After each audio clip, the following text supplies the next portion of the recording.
بسم الله الرحمن الرحيم، والصلاة والسلام على رسولنا الكريم. سلام الله عليكم. أتمنى أن تكونوا في صحة جيدة. نلتقي اليوم لنكمل دروس الكتاب المدرسي الخاص بالوحدة الثالثة من المحور الثاني، صفحة 120. تابعوا معي على الكتاب المدرسي. وكذلك حبيت نقول لكم باللي هاد الدروس هي تابعة لدروس الفصل الثالث. تابعوا معي من الكتاب المدرسي. نبدأ أولا بقراءة النص. Je comprends mon texte. Que se passerait-il si toutes les glaces des pôles fondaient? ماذا سيحدث إذا ذاب جليد القطبين؟ هنا نقصد القطب الشمالي والقطب الجنوبي. On commence la lecture. La surface de la banquise n'a jamais été aussi réduite. نقصد هنا أن مساحة البحر المتجمد لم تنخفض من قبل. C'est l'annonce inquiétante que vient de faire le National Snow and Ice Data Center. هذا اسم لمؤسسة أو منظمة عالمية، هو مذكور باللغة الإنجليزية. فوالا، على ما أظن هذه المنظمة لحماية القطبين. On continue. Plusieurs études le confirment. Les banquises perdent du terrain d'année en année à cause du réchauffement climatique provoqué par les différentes pollutions.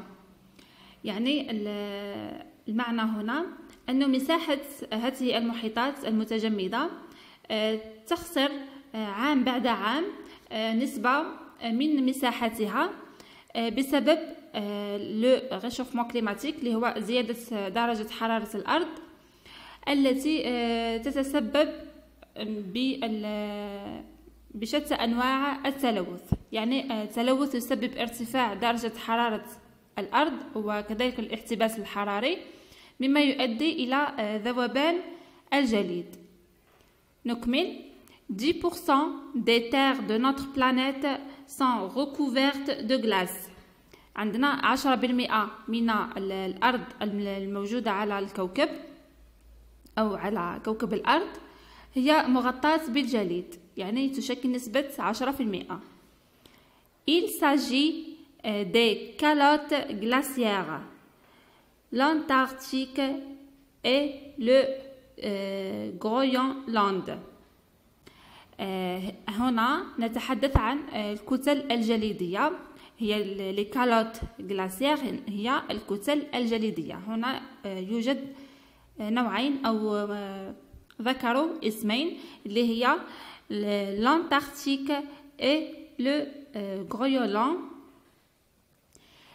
Ces glaciers font par endroits jusqu'à 4000 mètres d'épaisseur. يعني هاتين الكتلتين هي كتل ضخمة تصل حتى 4000 متر في يعني في الحجم تاعها، l'épaisseur اللي هو العرض تاعها أو الحجم بصفة عامة. Voilà. À une certaine température, ils fondent légèrement, se cassent et forment des icebergs. Ou icebergs, c'est en anglais ça, qui partent à la dérive. في درجة حرارة معينة تبدأ هذه الكتل الجليدية بالذوبان وتشكل بذلك ما يسمى icebergs. L'eau des glaces fondues rejoint celle des océans. المياه الناتجة عن ذوبان الجليد تذهب إلى المحيطات. Par conséquent, le niveau de la mer s'élèvera partout d'une centaine de mètres. يعني نتيجة لذلك مستوى البحار يرتفع في كل مكان، يعني كل ما يذوب الجليد مستوى البحر يرتفع. En effet, les côtes de la terre entière seront inondées.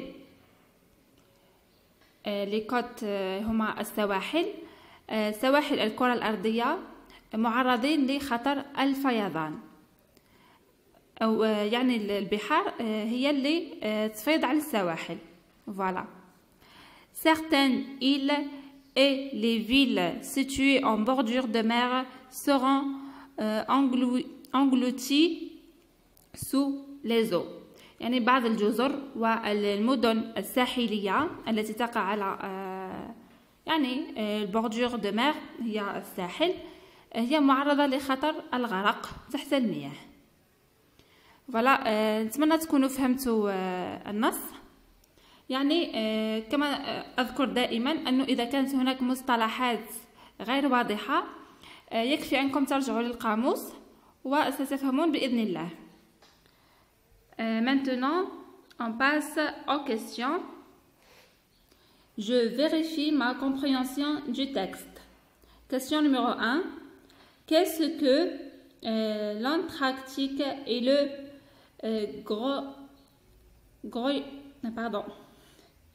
Groenland? Voilà. يعني هادو اللي ذكرناهم سابقا الكتل الجليدية هذه لازمنا نجاوبوا على هذا السؤال.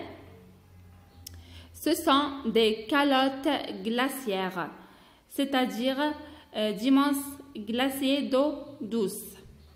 يعني هاد الاسمين المذكورين هما عبارة عن كتل جليدية ضخمة.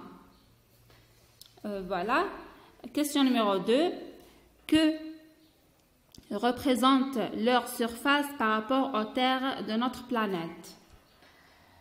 D'après l'article, 10% des terres de notre planète sont recouvertes de glace.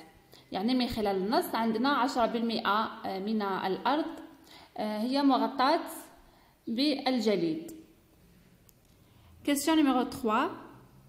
Quelle est la cause de la fonte des glaciers?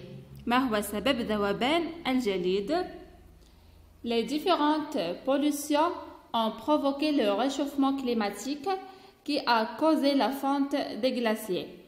يعني أنواع التلوث المختلفة هي التي تسبب ارتفاع درجة حرارة الأرض وبالتالي تسبب ذوبان الجليد. Question numéro 4. Quelle en sera la répercussion sur le niveau de la mer? ما هو الأثر الذي يتسبب أو الأثر الذي يعود على مستوى البحار؟ هنا الأثر هو زيادة منسوب المياه في البحار. Voilà, la question est: à cause de la fonte des glaciers, le niveau de la mer s'élèvera partout d'une centaine de mètres. يعني مستوى البحار يرتفع بمئات الأمتار. السؤال الأخير أو question numéro 5. Que risquent les côtes de la terre entière? ما هو الخطر الذي يحوم حول السواحل في الأرض كاملة؟ Toutes les côtes de la terre seront inondées. يعني جميع السواحل الكرة الأرضية هي معرضة لخطر الفيضان. فوالا نكمل هنا. هذا بالنسبة للأسئلة. نتمنى من خلال الأسئلة أنكم تكونوا فهمتوا جيدا النص، يعني القليل من التركيز فقط منكم. وإذا كان هناك يعني سوء فهم أو لبعض المصطلحات أعيدوا مشاهدة الفيديو، وكذلك لا تترددوا في ترك الأسئلة في التعليقات. نكمل هنا صفحة 120. Je retiens. Le réchauffement climatique est la première cause de la montée des eaux. الاحتباس الحراري أو ارتفاع درجة الأرض هي السبب الأول في زيادة منسوب المياه. Cela représente un sérieux danger pour une partie importante de la population mondiale. هذا يشكل خطر أكيد على مجموعة كبيرة من الكرة الأرضية أو من السكان في العالم. فوالا، هذا ما يخص الصفحة 120. سنكمل كذلك الصفحة 121. أرجو أن تتابعوا معي. نكمل صفحة 121. Je m'entraîne à la lecture. J'approfondis ma compréhension. يعني أتعمق في الفهم أو في فهم النص. لدينا مجموعة من الأسئلة نحاول الإجابة عليها. تابعوا معي. السؤال الأول: Comment se forme un iceberg؟ كما ذكرت سابقا أن iceberg هو باللغة العربية هو الجبل الجليدي. يعني لدينا الكتلة الجليدية فوالا، ولدينا الجبل الجليدي. الكتلة كما ذكرنا سابقا هي التي بعد ذوبانها نتحصل على un iceberg. Lorsque les calottes polaires اللي هما الكتل الجليدية كما ذكرناها من قبل نسميهم les calottes أو les calottes glaciaires. Lorsque les calottes polaires fondent légèrement, elles se cassent et forment des icebergs. يعني هذه الكتل الجليدية الكبيرة عندما تتعرض لحرارة خفيفة وتذوب يتشكل منها جبال جليدية. Voilà. السؤال الثاني: Qu'est-ce qui aggrave la fonte des glaciers؟ يعني وش هو الشيء اللي يخلي لي غلاسيي أو الجليد يذوب؟ Voilà. Ce qui aggrave la fonte des glaciers, c'est le réchauffement climatique causé par les différentes pollutions. يعني السبب اللي يزيد من حدة ذوبان الجليد هو الاحتباس الحراري أو le réchauffement climatique الذي سببه التلوث. On continue. Question numéro 3.